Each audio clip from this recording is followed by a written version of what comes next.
агар шумо мухлиси Манчестер бошед бубахшед, вале мо маҷбурем дар ин бора суҳбат кунем.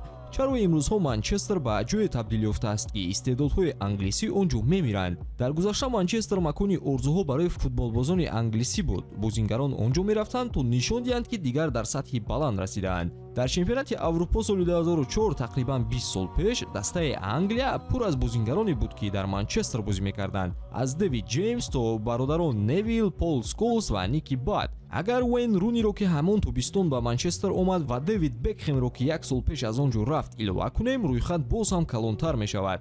он вақт чунин буд. беҳтарин истеъдодҳои Англия ҳамеша мехостанд ки дар Манчестер бозӣ кунанд, вале ҳоло ҳама чиз дигар шудааст. шаҳре ки пеш қуллаи футбол буд, ҳоло барои бисёриҳо ба фуруравӣ табдил ёфтааст. имшаб ПСЖ бо Интер Майами дар плей-оффи ҷоми ҷаҳонии бошгоҳӣ бозӣ мекунад. Месси муқобили собиқ дастаи худ ки унвони қаҳрамони Аврупоро соҳиб шудааст, вориди майдон мешавад. ҷолибият ба авҷи аъло расидааст. ба ҳамин хотир пешгӯиҳои худро дар ин бозӣ бо якекс анҷом диҳед ва бо истифода аз калимаи сеҳрноки тачфут то 8000 сомонӣ соҳиби тӯҳфа гардед. маълумотҳои лозима дар комментария. ба ҳама муваффақият.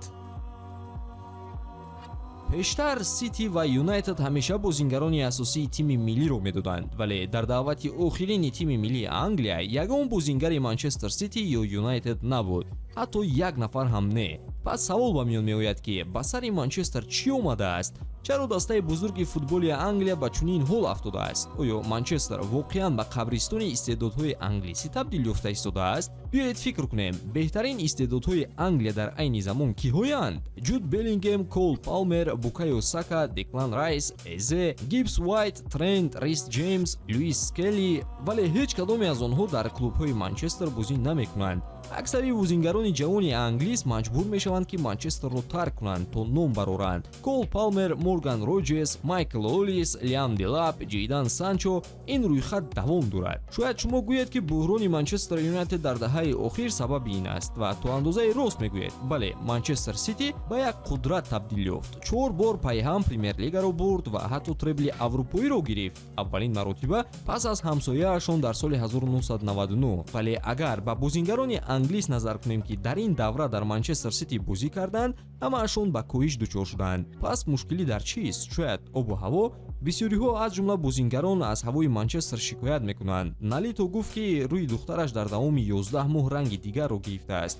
Ди Мария низ борҳо аз боронҳои беохир шикоят мекард, вале ин бозингарони хориҷианд. мо дар бораи англисҳое гап мезанем ки дар ин ҷо ба дунё омадаанд. онҳо бояд одат мекарданд, дуруст?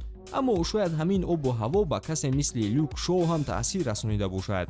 ӯ яке аз беҳтарин ҳимоятгарони чапи Англия аст, вале наметавонад солим бимонад. шояд ҷои аввал танҳо он чизест ки ӯ ниёз дорад. ба Дембеле нигаред. ӯ 6 сол дар Барса бо ҷароҳатҳо мубориза бурд, вале вақте ки ба Париж гузашт, ҳама мушкилоташ нопадид шуд. на танҳо ӯ, Мейсон Маунт дар Челси тамоман бозингари боэътимод буд, вале пас аз оне ки ба Манчестер Юнайтед омад, пайваста дар бемористон аст. дар 6 сол бо Челси ва Дерби ӯ танҳо 40 бозиро аз даст дода буд, вале дар 2 сол бо Юнайтед 50 бозиро.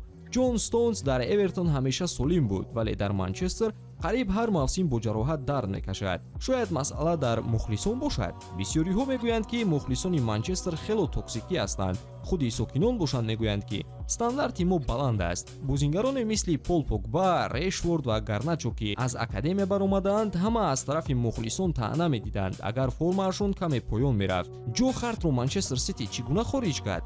Магуайрро Манчестер Юнайтед ба чӣ ҳол расонд?